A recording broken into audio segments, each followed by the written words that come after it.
kemerdekaan di Belanda itu sudah diproklamasikan oleh Bapak Soekarno dan Bapak Hatta pada 17 Agustus 45. Itu termasuk Papua juga. Assalamualaikum sobat, gimana kabarnya? Semoga tetap sehat walafiat, amin. Mimin masih stay di seputar OPM Shop. Di statement kali ini, Mimin mengungkap video fakta dan kesaksian tokoh pendiri OPM yang berhasil ditipu. Sebelum Mimin lanjutkan, jangan lupa klik tombol subscribe dan aktifkan lonceng notifikasinya supaya Anda yang pertama menerima video terbaru dari Kupas Semenit.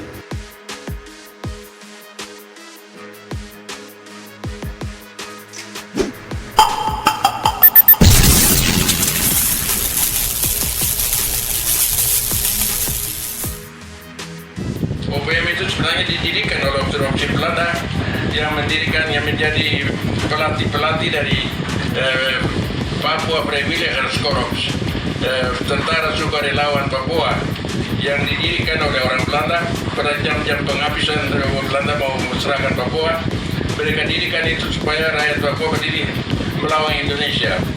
Mungkin banyak orang beranggapan bahwa yang dirikan organisasi Papua Merdeka adalah rancangan tokoh Papua sendiri. Padahal itu salah sob. Yang rancang kelompok pemuda OPM adalah Belanda supaya memerangi pemerintah NKRI dan menolak Papua bagian dari NKRI. Di balik semua itu ada permainan dari pihak kolonial Belanda yang sengaja mau menjadikan Papua sebagai negara boneka. Sewaktu almarhum Bapak Nicholas Jowe bertemu dengan Presiden Kennedy, John Kennedy, tahun 1964 di Amerika, maka Presiden Kennedy menyatakan bahwa Mr. Jowe, you've been cheated by the Dutch. They have signed an agreement on the 24th of August 1828 that Papua is part of Dutch Indies. So it means that you are part of Indonesia.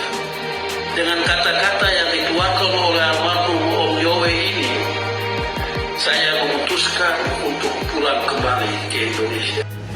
Menurut tokoh Papua, Nicholas Jowe, organisasi Papua Merdeka dibentuk tahun 1965 pada saat pecahnya peristiwa gerakan 30 September oleh para serdadu Belanda di Papua dengan tujuan untuk memusuhi Republik Indonesia dan mengganggu keamanan di wilayah paling timur dan paling baru di negara Indonesia.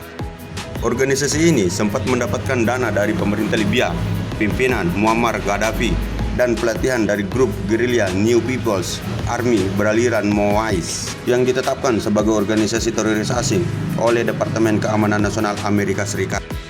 Nicholas Jowe mengatakan para serdadu atau ofisir Belanda tersebut melatih anak-anak muda Papua menjadi sukarelawan untuk melawan Indonesia. Kemudian pemuda Papua disuruh tentara Belanda untuk bentuk satu organisasi Papua yang disebut OPM. Mungkin sobat-sobat yang di luar sana bertanya dalam hati, siapakah Nicholas Jowe? Ini jawabannya sob. Nicholas Jowe adalah perancang bendera bintang Kejora kelahiran Jayapura pada tanggal 24 November 1923. Mungkin itu saja sejarah singkat yang Mimin bisa sampaikan. Jika sobat ingin menggali lebih dalam, silahkan cek di media mainstream shop. Yang jelas, serdadu Belanda membentuk OPM hanya propaganda bertujuan untuk mengadu domba antara warga Papua dengan pemerintah sampai sekarang. Lebih jelasnya, Belanda mau menjadikan Papua sebagai negara boneka. Setelah Mimin pelajari persoalan OPM di berbagai artikel dan beberapa media, ternyata warisan Belanda masih dipakai oleh negara-negara yang mau merebut Papua. Bahkan, banyak provokator selalu melibatkan HAM dalam persoalan Papua. Namun nyatanya tidak ada pelanggaran HAM di situ. Gimana sobat? Jika belum puas dengan kesaksian tokoh besar OPM Nicholas Jowe, nanti Mimin bahas lagi tentang pembebasan Papua dari cengkeraman Belanda yang disebut Operasi Trikora. Wassalam. Yang mendirikan, yang menjadi pelatih-pelatih dari Papua Privileged Corps, tentara sukarelawan Papua yang didirikan oleh orang Belanda pada jam-jam penghabisan Belanda mau menserahkan Papua. Mereka dirikan itu supaya rakyat Papua berdiri melawan Indonesia.